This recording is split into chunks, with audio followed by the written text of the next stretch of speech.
If I go very primitive, the voice of my mother. The voice of my mother prepared me for what I am doing right now. Mothers have powerful voices. I'm not sure that mothers here realize how powerful their voice. The voice of my mother, that even after my mother was gone, right? I didn't go into full-time ministry when my mother was alive, but her voice outlived her. The voice of my mom outlived her. Everything and this is what I want to tell every mother. Keep talking, even if it appears your children are not listening. Your voices are not echoes, they are seeds you are sowing in them. Welcome to Kingdom Reality, where we are dedicated to unveiling the truth of God's Word, transforming lives through powerful gospel teachings, and revealing the realities of faith, grace, and divine purpose.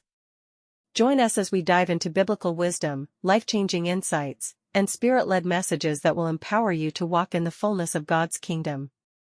Stay connected, grow in faith, and live in divine truth. Subscribe now and experience the transformative power of God's love and word.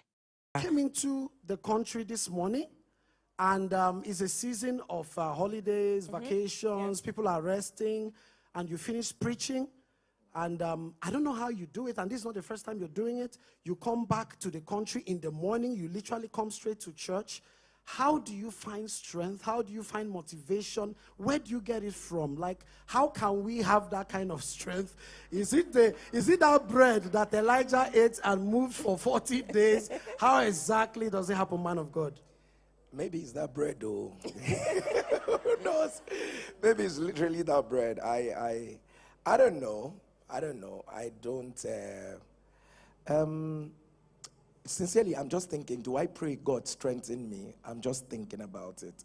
I just think that if you are in the line of your assignment, what people call exertion of energy becomes very natural for you. So I don't know. Sincerely, I don't think I'm expending myself. I think I'm just. So what are you expending, sir? What are you expending? Because when people say you should be tired, my question is, why should I be tired? I've not even done. You understand what I'm saying? Okay, let me not say too much. Because honestly, to be very honest, why should you be tired that you came into the country today and you are in church? Like, why? Do you understand? You didn't use your leg to run back from London now. Do you understand? So, well, my way of trying to say, I think it's just God.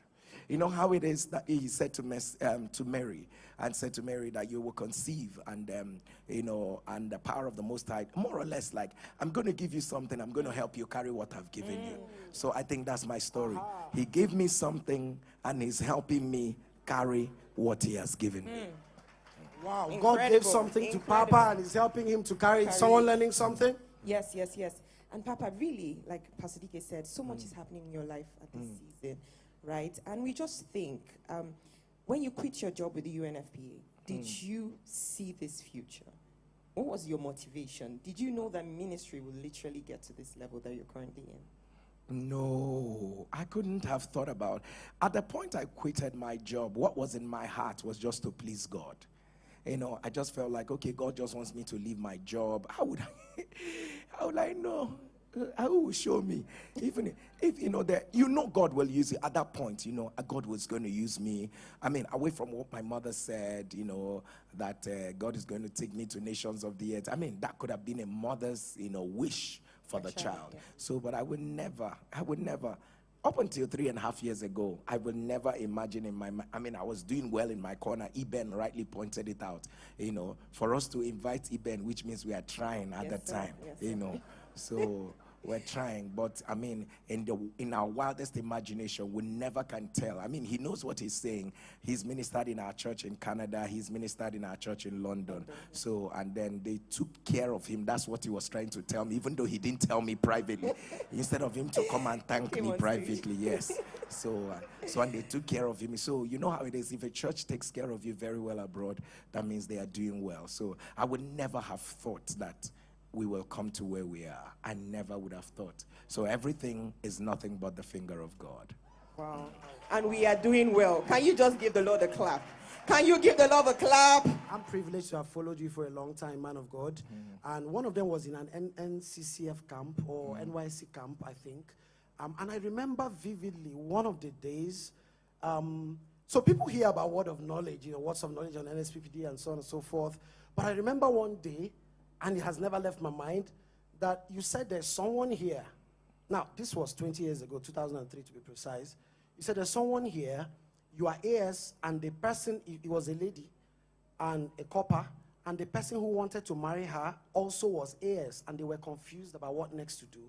And you said, God has said to me that the man was not there. The lady was there. Now, this was 2003. And you said, God said to me that the man who was not there, that his genotype had changed, right? Yes, and it happened. Because I still remember when the lady showed up all of those things. Well, we didn't know that it would become like you come on NSPPD and there are several thousands of genotypes changing. But you see, a lot of people know you because of NSPPD, but not many know that by 2003, that 20 years ago, before 20 years ago, a lot of these things were happening. How do you, I don't know, there are two sides to this. How do you stay humble, remembering all and seeing all that God has done, through your life? And how do you also deal with people imagining that you came out in 2020? Well, that's their imagination. There's nothing, I cannot help you. Do you understand what I'm saying? I cannot help you because the truth is that no matter what you do, people will imagine what they want to imagine. So the only way to help them is to leave them with their imagination. So we can't help you. So people will always think what they want to think. People will imagine what they want to imagine. Even if you tell them, I have been in this work of God like Methuselah. Some people will just agree. People look at you and say, where is he coming from? So I don't have a problem with that. Is that your other question that is important to me? What's that one? About how you're able to stay humble despite all. The question is, how do people get proud? I want to know how to. Sincerely, this is a very sincere question. I am trying to understand how do you get proud? And the second one is, why should you be proud? Why should you be proud? It's not and I'm not saying it because I want to learn how people, I don't want to learn. I want to know, why should you be proud? What do you have that he has not given you? I'm a student of honor. I'm a student of honor. I believe in honor. I believe people should honor people. I believe don't joke with honor. I of course, access will be denied when people become dishonorable. I like those who understand the place of honor. But then again, when you're carrying yourself as if there's a chip on your shoulder, there's a scripture that I never forget. Many years ago, for some reason, just like a child that was growing up, I stumbled on that scripture. It just registered in my heart. Pam! The Bible said, though hand join in hand, the proud shall never go unpunished. That no matter what happens, no matter what you do, no matter what you see, the proud will never go unpunished. So it just kind of stuck on my mind. So my question is, first of all, why would you get proud? Is it that, as I am now, why should I be proud? Is it like God is using you? God is using you to do something. It's not you. You are not the one. They are just sending you on errand. It's like somebody told you now, gave you 10K. Go and give that person 10K. Then you came on the way and say, do you know I am 10K richer? You idiot. Because you are not. That's the truth. You don't have sense. You don't have sense. It's not your money. It's not your money. If the owner of that money decides not to send you again, you have lost your relevance. So my relevance is because I am sendable. So that is my relevance. All this one that people is because God has found somebody he can send in me. So the day I begin to act like I'm the originator of the message, that's how I lose my relevance. I don't ever want it to be said that there is a young man that God used powerfully. At a point, we don't know what happened. I have read through history. I have seen the things that have happened to others. And guess what? I've received sense. It will not happen to me. Do you understand? Streams of Joy Abuja, I hope we are learning. If you're learning Thunder, we love you, Papa.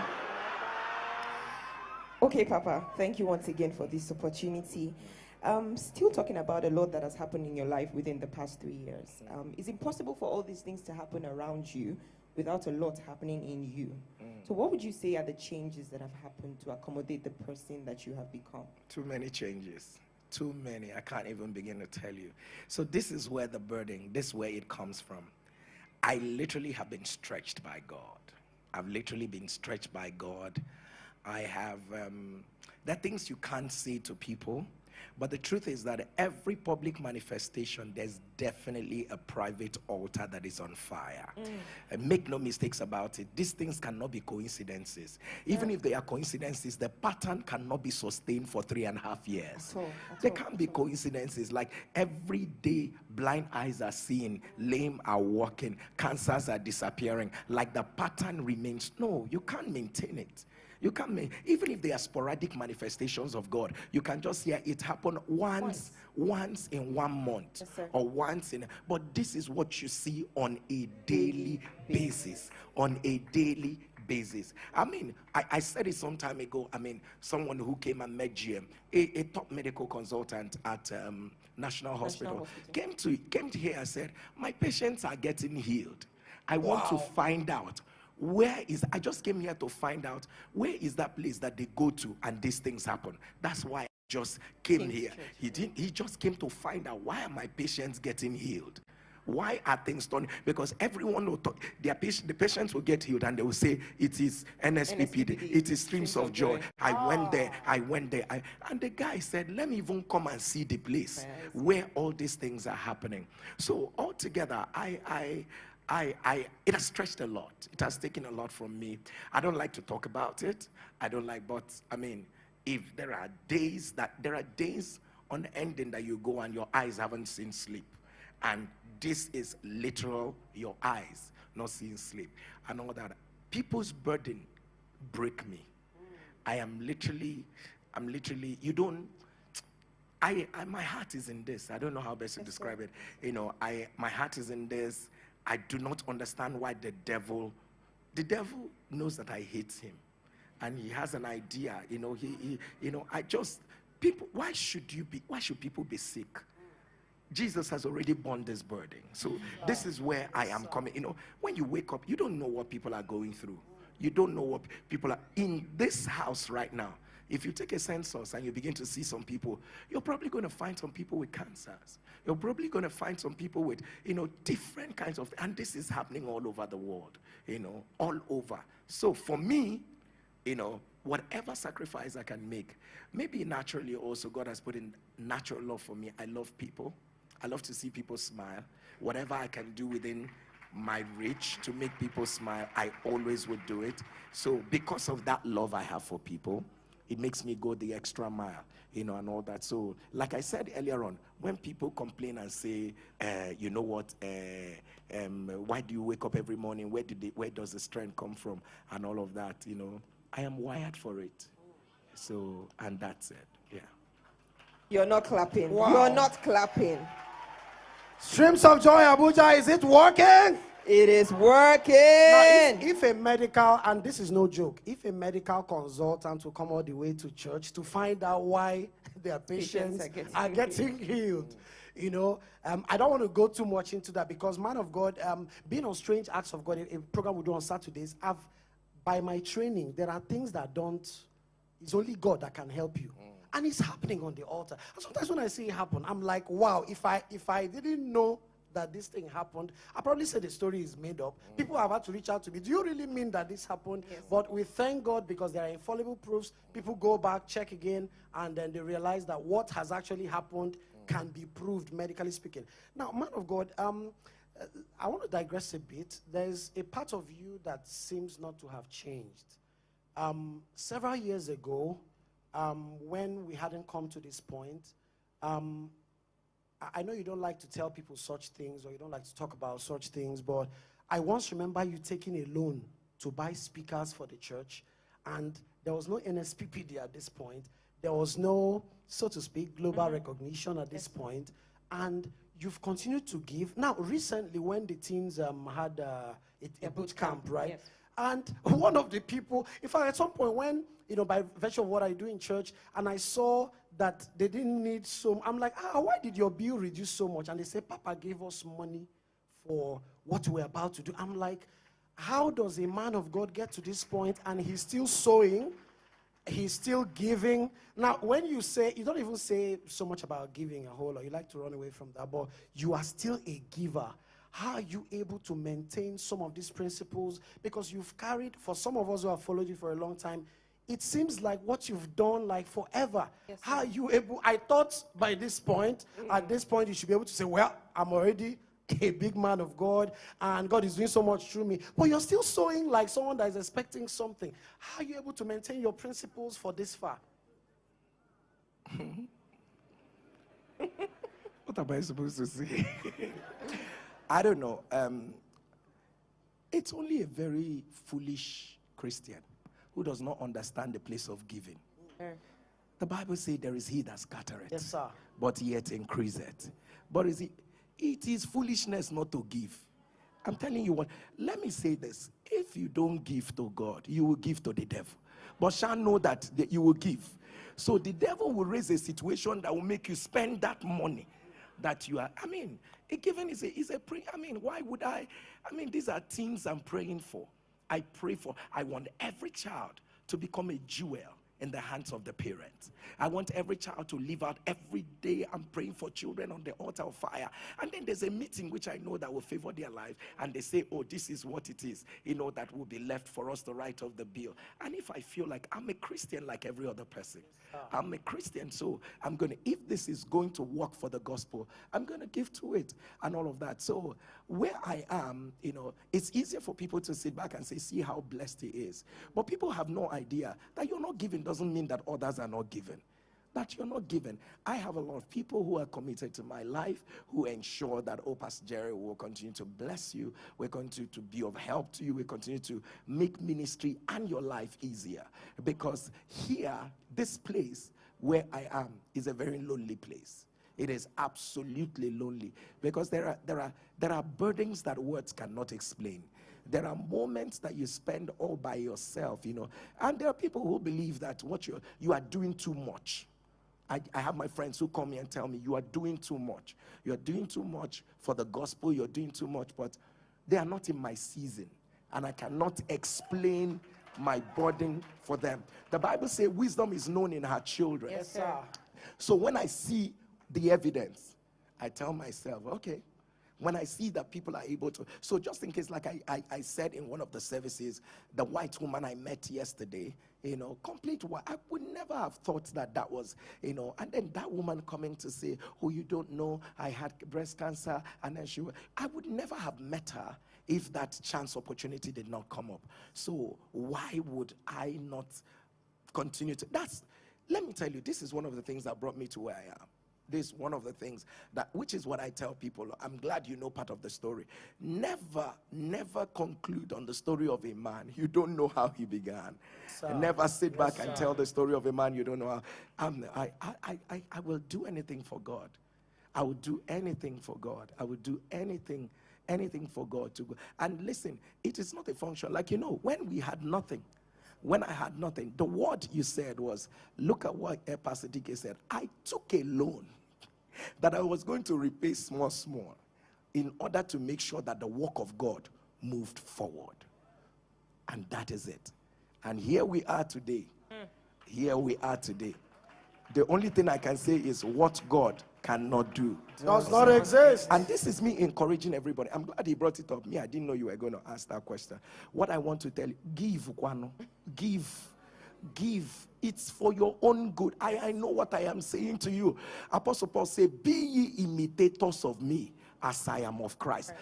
You see, I'm following this man of God. Give. Every opportunity you have to give. Don't wait until they knock at your door and say give. You see, all those people that used to manipulate people, I can never be part of them. You know what?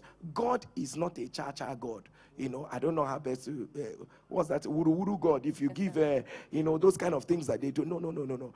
Give because you love God. Give because you're kingdom-minded. Give because the kingdom will not suffer loss under you. Give because you understand what it means to give a prophet's offering. Give because you understand that he that gives a cup of cold water to the man of God will receive the reward of it. Give because you want the prophecy spoken over your life to become your reality. Yes, because sir. when you've prayed about a matter and it is not shaking, sow into that matter. Sow sir. about that matter and Yes, go and sir. sleep. People of God, if your prayer does not work for you, your seed will work for you. Wow. Can we just shout, thank you, Papa? Thank you so much, Papa. And please permit me, sir, to just take a bit of a detour. And we still know that a lot has come with this season of your life.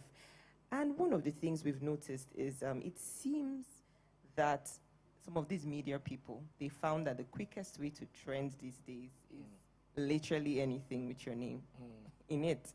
So how are you able to handle that other side of it with everything they keep putting every now and then? The truth of the matter is that it will never stop.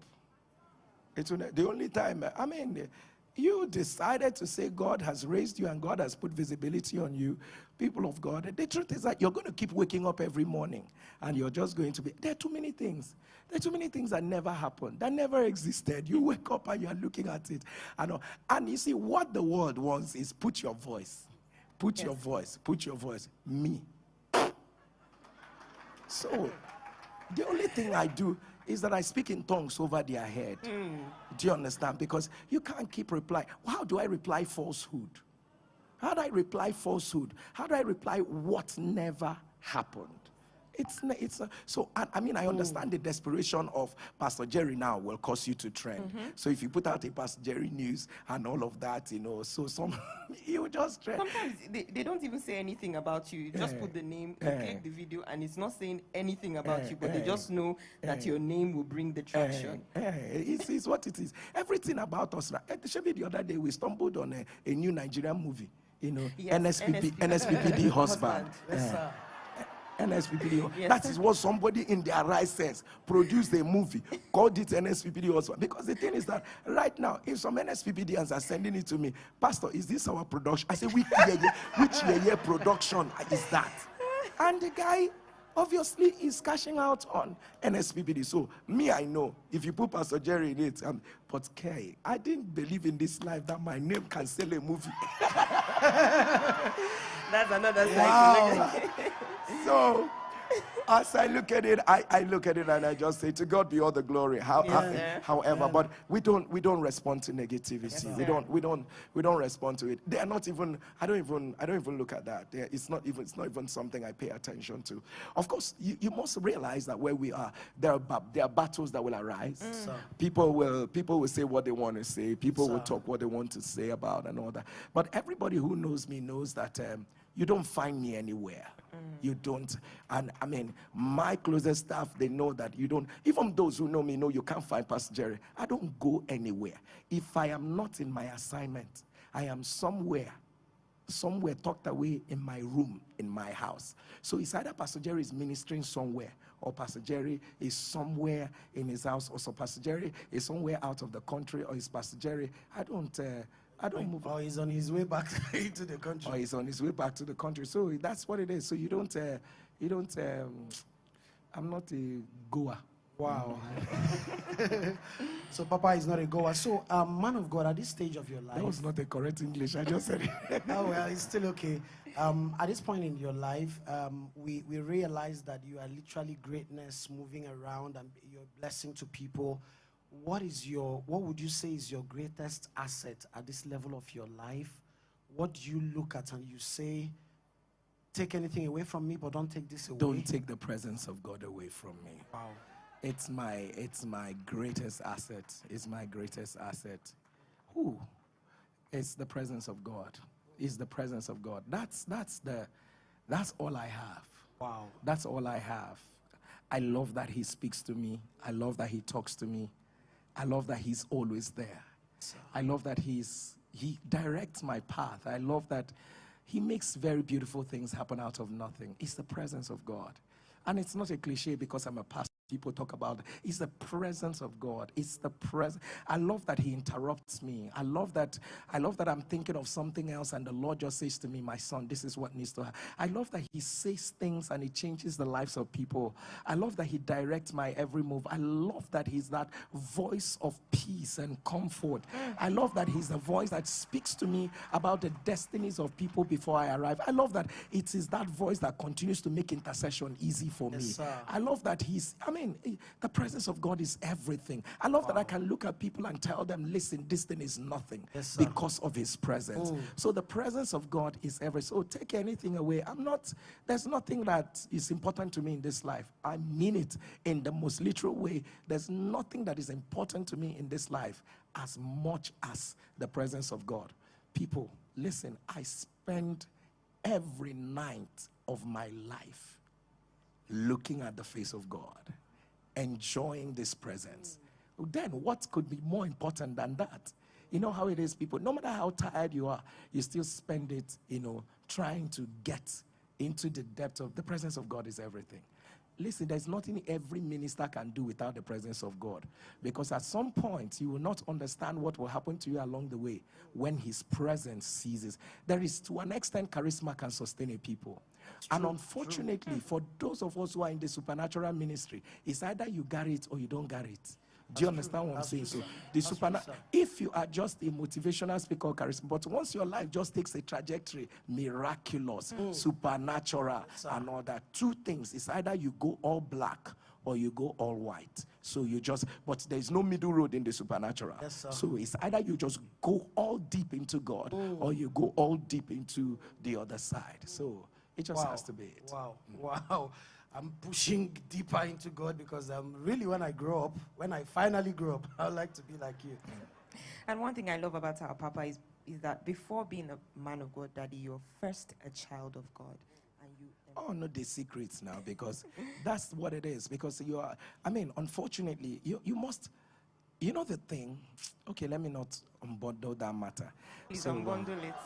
The thing is that, because that's what it is.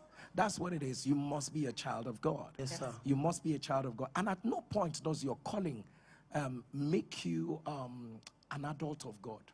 Do you understand what I'm saying? So no matter the calling on your life, the primary prerequisite, that qualifies you even for your calling is that you are still a child.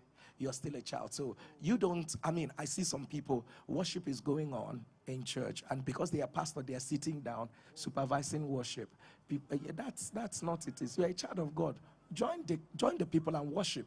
Do you understand? Prayers are going on and all of that. You cannot pray. You are there pressing phone and all of that. You and God are talking on the phone while the other people should be praying. No, God forbid. God cursed the day. God cursed the day we become higher than the rudiments of the gospel. Wow. Man of God, put your hands together for the Lord.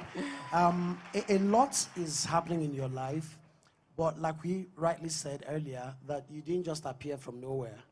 And what I see in your life, and a major takeout for me in your life, is strong patterns that have remained for over 10, 15, 20 years. Now, were there things that particularly prepared you for what you are now doing? Like, I see a lot that you do now that you've always done. Yes. But maybe on a higher level, right? So, but I keep asking myself, or maybe the people in the house would like to know, are there things that particularly prepared you for what you're doing now? Are there things that prepared you? Were there preparations, special preparations that made you to now be able to do the things that God is doing through you right now? Right now, yes. I can say maybe all the exposures I got. Well, when you're talking about physically or spiritually, there are definitely things that prepared me. Okay, right? So physically, all the exposures I got while I was, many years ago, I used to work in a media house. I believe that that in itself also helped to enhance my communication, right? And my ability to, try to speak English that people can understand. That in itself is there. Working with the United Nations also had a way of helping me build a lot of structure around, the things that I'm saying. Just mainly development work also helped me, in some way and all that. So, but if I go very primitive, the voice of my mother, voice of my mother prepared me for what I am doing right now. Mothers have powerful voices. I'm not sure that mothers here realize how powerful their voice, the voice of my mother, that even after my mother was gone, right, I didn't go into full-time ministry when my mother was alive, but her voice outlived her. The voice of my mom outlived her. Everything and this is what I want to tell every mother: keep talking, even if it appears your children are not listening. Your voices are not echoes, they are seeds you are sowing in them. So the voice of my mother, everything she said, oh, God told me this is what God told me, this is what God told me. It appeared that I did not understand. I mean, like I said, I've told this story many times. The last, one of the last few times, before my mother died, we actually quarreled. We actually quarreled. You come back, and then I just got my appointment letter with the United Nations. So I'm rushing back to show my mother my appointment letter. My mother is telling me, that's not what God told me. That's not what God told you. And I was like, how it is, you're just looking at her. That's not what God told you. Poverty-stricken woman, that's not what God told you. And then help yourself. God is helping me to help the entire family now. And the only thing my mother will tell me is that's not what God told me. And then she was shouting. I was shouting as well. Oh yes, I can't forget. I raised my voice. I told her that, why do you like poverty? What happened to you? Who did this to our family? Why do you like where you are? And all that. I told her this is what every mother will celebrate. You've come back. I don't know in my life anybody around me, around my lineage, that ever got a job in United Nations. And I'm coming back to show you the appointment letter that I got a job. And you're telling me that's not what God told you. Go and find that thing that God told you. That, if you know what it is that God told. But then again, after my mom was gone, I realized that was not what God told me. It was not just my mom right now. Yes, it was now. So the voice of my mom shaped who I am, well, because she was a spiritual mom. She was a spiritual mom. Yes. She was very much. I think somewhere in my heart, I wish she was alive so that I can ask her one question. One question. There's a question on my mind, which obviously it is now that I have sense that I want to ask her that question. But she's nowhere around for me to ask her that question right now. Okay. Papa, wow. We really celebrate your mom. With every opportunity we have, we celebrate your mom. We celebrate your mom. Sorry, before we continue, can we have a standing ovation for in honor of the God who raised the woman that raised our Papa for us? For a woman who saw tomorrow. I don't know how many of us that have seen this kind of tomorrow, but can you celebrate the Lord for the woman who saw and birthed this tomorrow? For what God cannot do does not exist. Okay, Papa, thank you again. So, Papa, we've often heard you say, please, you can be seated. May be seated. You may be seated. Thank you. We've often heard you say that one of your greatest testimonies also is the voice of God. Yes. Right? Yes. Aside every other thing we celebrate on NSPPD. And in as much as the words of knowledge have always been there, we know it was not on this level. Right? As well as the numbers, the intensity of the prayers. Your life has literally been on a steady rise. So what would you say attributes to this rise your life has consistently been on? People are seeing the rising. I'm just seeing maintaining the patterns of what I do, right? I think sometime, you'll just pray, God increase me. But then again, it is not something I go looking out for. Am I rising? Am I increasing? And all that. I guess it just everybody around me knows I'm not lazy, and I don't like lazy people. So I put in my best into what I'm doing. I put in my heart. I do not ever remember that I have succeeded. So each new day, there's a way you succeed. People excuse your mistake. Yes, sir. So I do not have that mentality that, you know what, I have done well. So even if I don't do well today, people will understand that actually I did well some time ago. No. So my heart is in, I don't know that I have answered your question. It's just maintaining a consistent pattern on what I do. And the rising is just, it's just anywhere there's consistency, Yes, there sir. must be a rising. Yes, sir. So if you don't, Jacob told Reuben, he said, because you're unstable as the waters, you will not excel. But once you are stable, there would always be a rising. Man of God, now this may interest people in Streams of Joy Abuja. When at some point, a lot of battles came up and a lot of church members may not have known. And you've told a bit of the story of how you had to manage your mind, when things were going on. And sometimes we look back and we wonder what you had in mind. So how do you deal with the kind of, permit me to say, oppositions, and I hate to use that word. There's a scripture I hate to acknowledge the way it's written. When the Bible speaks about Stephen, a man who was filled with the Holy Ghost. And the Bible speaks about how some men who were from synagogues, and in Bible times, synagogues were like, so how have you dealt with some of the funny oppositions you've had to deal with over the years that people may not even know that happened, and you just continued pushing on, carrying on like nothing was going on, except they are told? Some of them may never know. Yes. How do you deal with all of that? Sometimes I come from a place of being sympathetic, because let me tell you this, sometimes you need to ask yourself, if I were them, how will I react to this? Do you understand? There's so much, he's not stopping, God is not stopping, the rising is becoming phenomenal everywhere. So sometimes you just say, Kai, this thing will be paining them. So it's okay to know that when they are very pained, so they react in a way that makes them human. That makes them human, right? So the envy, the only thing is just that don't make it bad. Like some people really made it bad. So don't make it bad. Just do it nicely. Carry your envy nicely. Is there a nice way to be envious? Pastor DK, don't bring out anything from my mouth. What I'm just saying is that let it just be done nicely. But when you go overboard, and it just doesn't look good at that point. So the interesting thing is that I'm in that place where I don't know if they're around. I don't pay attention to them. I don't pay attention to. There's too much to do. Yes, sir. There's too much to do. Yes, sir. Like so much to do that we don't have time wondering who likes you or who doesn't like. Like I say, you are not jollof rice. Everybody will not like. Even as we are right now, not everybody likes jollof rice.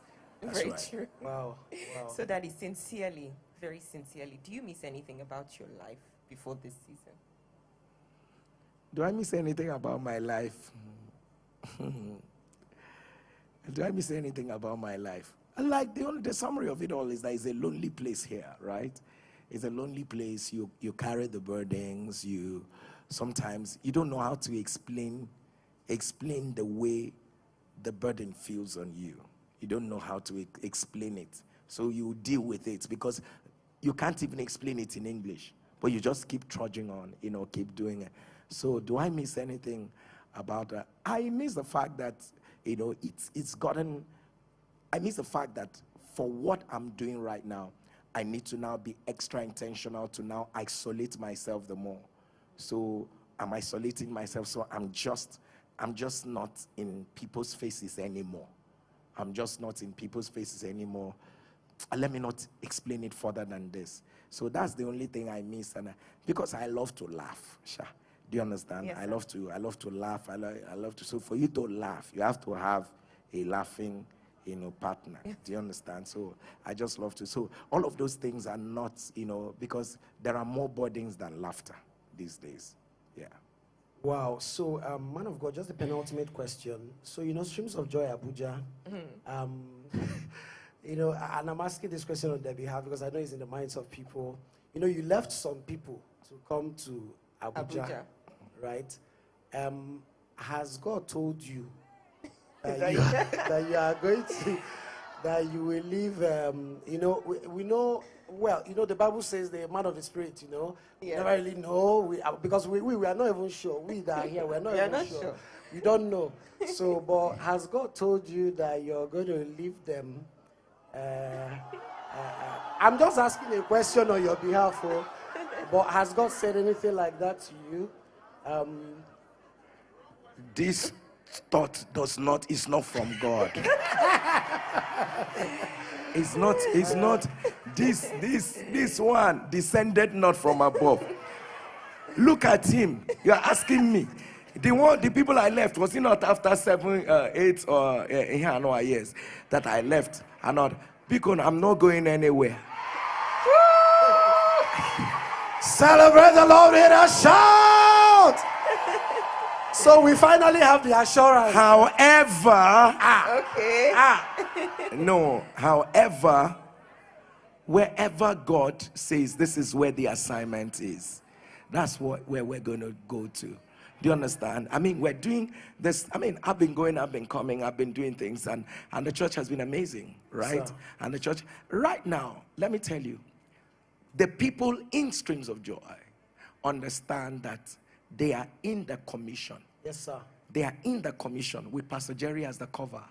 They are not necessarily here because it's Pastor Jerry. That Pastor Jerry is here with us right now. So they are under the cover of Pastor Jerry, and that is what makes them fine.